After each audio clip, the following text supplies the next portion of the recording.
half chances? Yeah. I think there was 6 big moments in the game. Really, that's what the game came down to.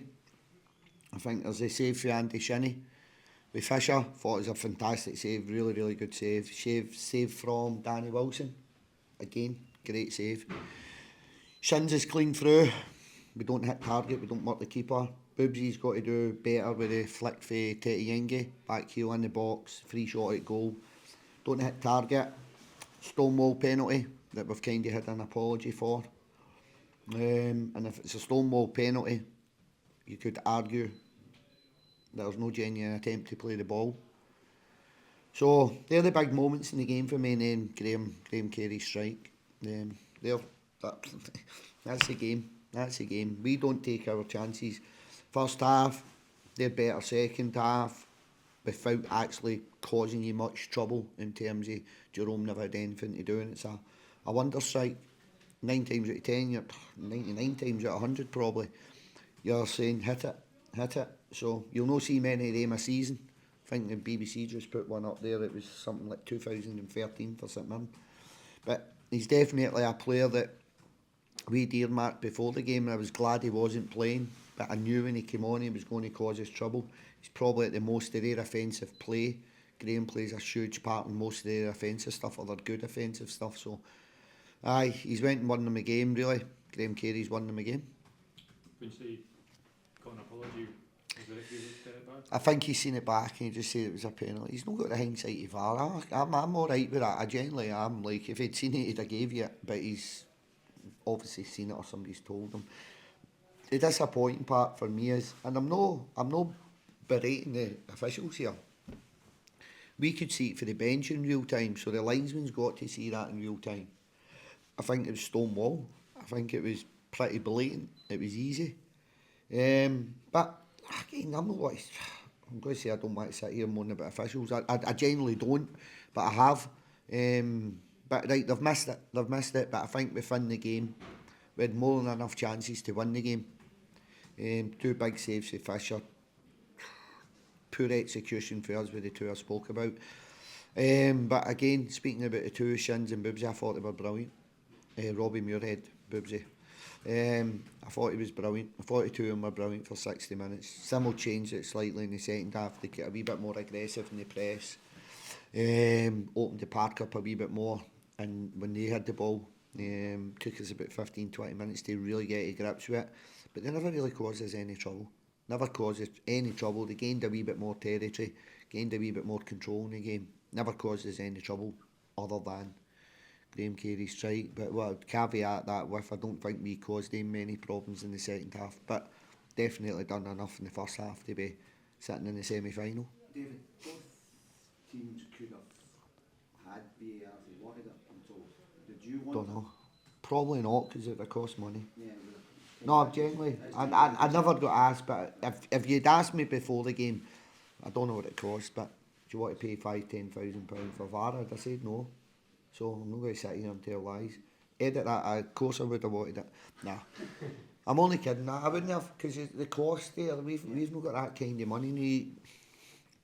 The social media trolls will jump on it and they'll, oh well, you could have had the money if you got through, if you pay that, but we've not got the money as a club to kind of take a gamble and, what is it, Jen? Do you know? Was it you that said no?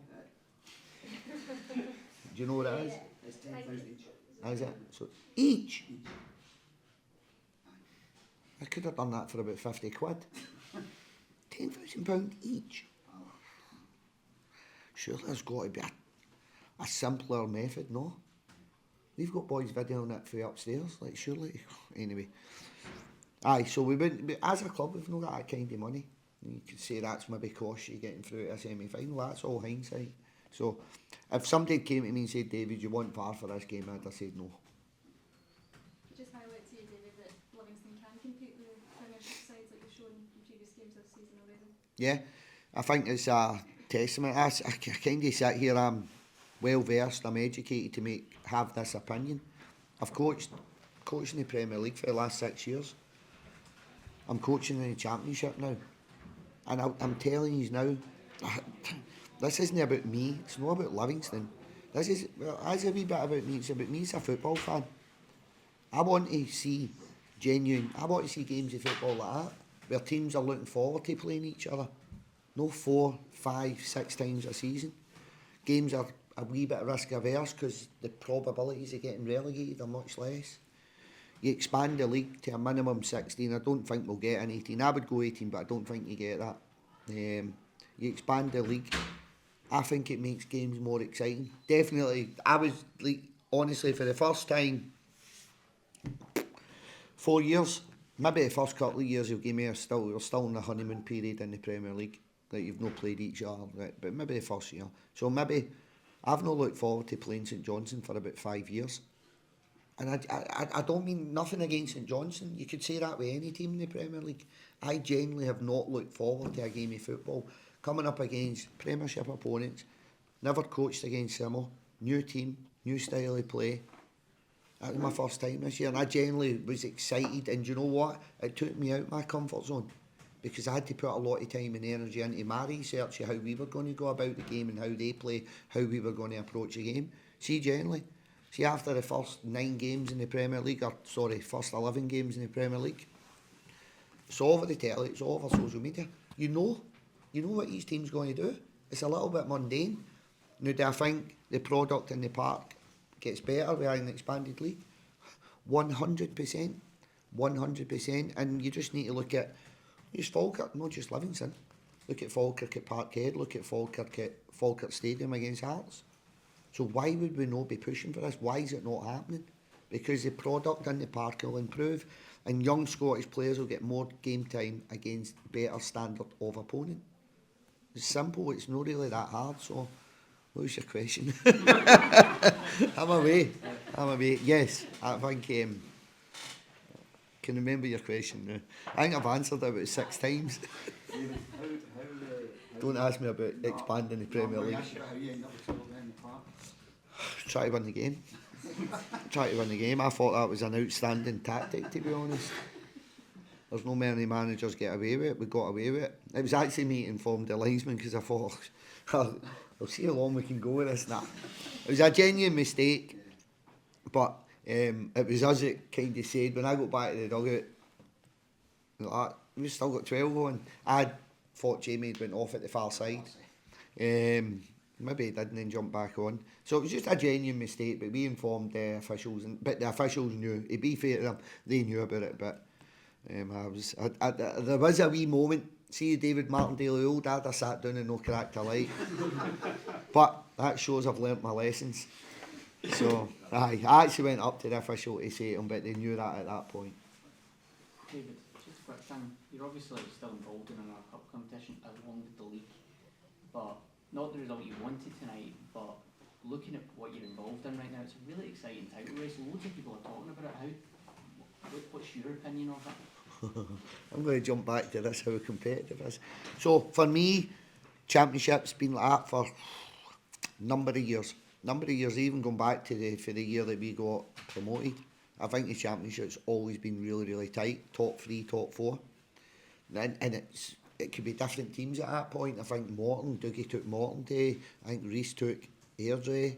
So over the years, there's a lot of dark horses getting into that top 4. Now, for me, that comes down to competitive budgets. I don't think the gap between the bottom of the league and the top of the league is so big in terms of budgets. And whether fans want to hear this, they don't want to hear this, chairman want to hear it, they don't. The closer the budgets are in terms of what you're doing as clubs is going to make the league a wee bit more competitive. It's like Formula 1. Formula 1, there's all these constraints on it, isn't there?